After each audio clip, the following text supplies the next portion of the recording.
بعض حضرات ہم سے یہ سوال کرتے ہیں،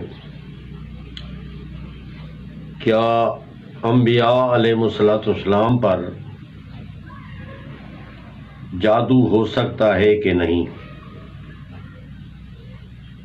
اور جادو کی حقیقت بھی جاننا چاہتے ہیں۔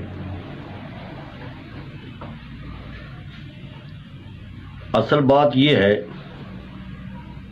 کہ اس مسئلے میں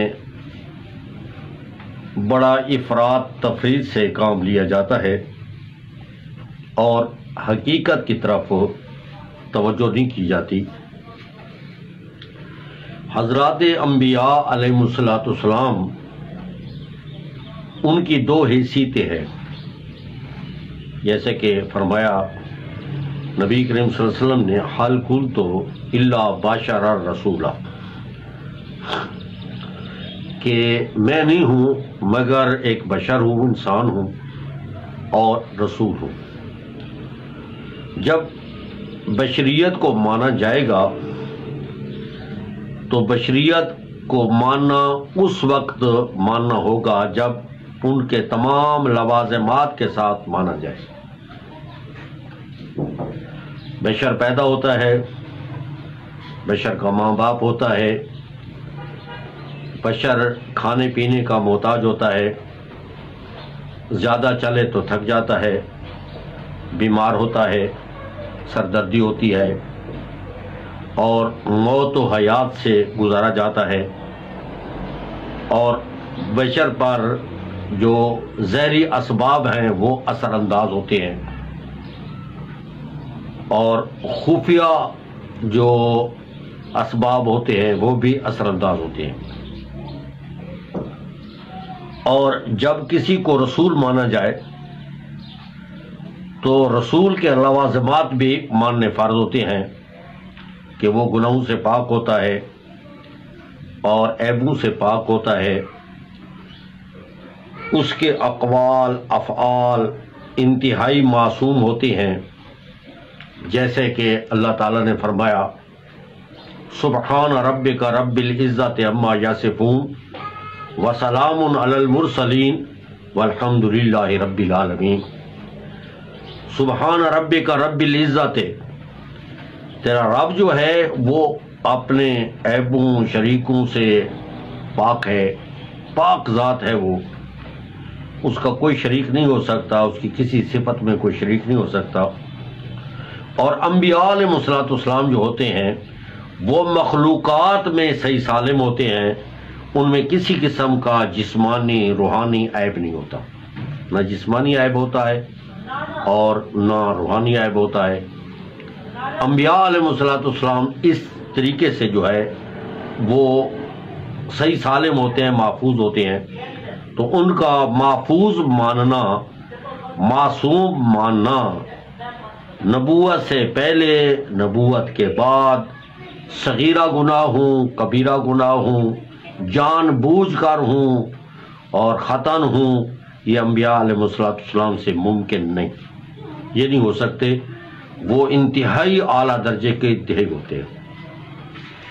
اب جو جادو ہے، جادو کی کئی قسمیں ہیں۔ ایک قسم جادو کی مسمرزم ہے، جیسے کہ موسیٰ علیہ السلام کے جادوگروں نے موسیٰ علیہ السلام کے سامنے کیا کہ وہ لاٹھیاں رسیاں وہ سانپ نظر آنے لگیں۔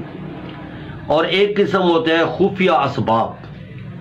خفیہ اسباب یہ ہوتا ہے کہ اللہ تعالیٰ نے آواز میں یا ان کلام میں ایک اثر رکھا ہے، مثلا کسی کو کہے کہ تو بکواس نہ کر تو وہ اس پر اثر ہوتا ہے، غصہ ہوتا ہے، اور کسی کو کہے کہ میں معافی مانگتا ہوں تو وہ اس پر اثر ہوتا ہے، نرم دل ہو جاتا ہے۔ اسی طرح کچھ الفاظ پڑھے جاتے ہیں، اس میں بھی خفیہ سبب ہوتے ہیں جو جادوگر پڑھتے ہیں، تو اس کا بھی اس قسم کا اثر ہوتا ہے، جس طرح کے ظاہری طور پر اثر ہوتا ہے۔ اور ایک ہوتا ہے کہ جادو کا جو ہے وہ طریقہ کہ جنات کو ذریعے عامل جنات کے ذریعے کوئی جادو کرے، یہ ایک شکل ہوتی ہے۔ حضرات انبیاء علیہ السلام پر اس قسم کا جادو ماننا کہ آپ کے فریضہ نبوت میں تل برابر کمی ہو جائے، اس قسم کا جادو ماننا نبی پر یہ کفر ہے، اور ماننے والا آدمی کافر ہو جاتا ہے۔ اور وہ جادو جو بحیثیت نبوت کے نہ ہو، بحیثیت انسانیت کے ہو، جس طرح کہ نبی پاک کو گالی دی جاتی تھی تو آپ کا اس پر اثر ہوتا، اس طرح خفیہ اسباب کے ذریعے اگر کوئی کہو تو وہ اثر ہوتا، یہ امکان ہوتا ہے، یہ ممکن ہوتا ہے۔ حضرت موسیٰ علیہ السلام کے بارے میں تو واضح ہے کہ یخیل الیہ من سحرہم انہا تسعی، اس کے خیال میں ان کے جادو کا کوئی معنی بھی کر لو، اس کے خیال میں آیا کہ وہ دوڑ رہی ہے۔ یہ موسیٰ علیہ السلام بحیثیت انسانیت کے، نہ کہ بحیثیت نبوت کے۔ اور نبی پاک صلی اللہ علیہ وسلم کو فرمایا قل اعوذ برب الفلق من شر ما خلق، کہ آپ پناہ مانگیں جو چیز پیدا کی گئی ہے اس کے شر سے۔ نبی پاک پناہ مانگتے تھے، لیکن کبھی کبھی وہ ہو جاتا پناہ مانگنے کے باوجود غزوہ احد میں آپ کے دندان مبارک شہید ہو گئے، یہ اثر ہو گیا۔ اور کچھ ایسے جو خفیہ اسباب تھے وہ تھوڑا سا انسانیت کے لحاظ سے اگر فرق آ گیا تو کوئی فرق نہیں ہے۔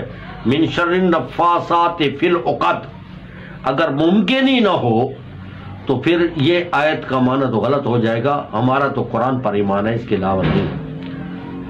اب جادوگر جو ہے، جو جادو کرتا ہے، تو جادو کرنا، نبی کا مقابلہ کرنا اور جادو میں کفریہ شرکیہ افعال اقوال کرنا، یہ سارے کا سارا کفر ہے۔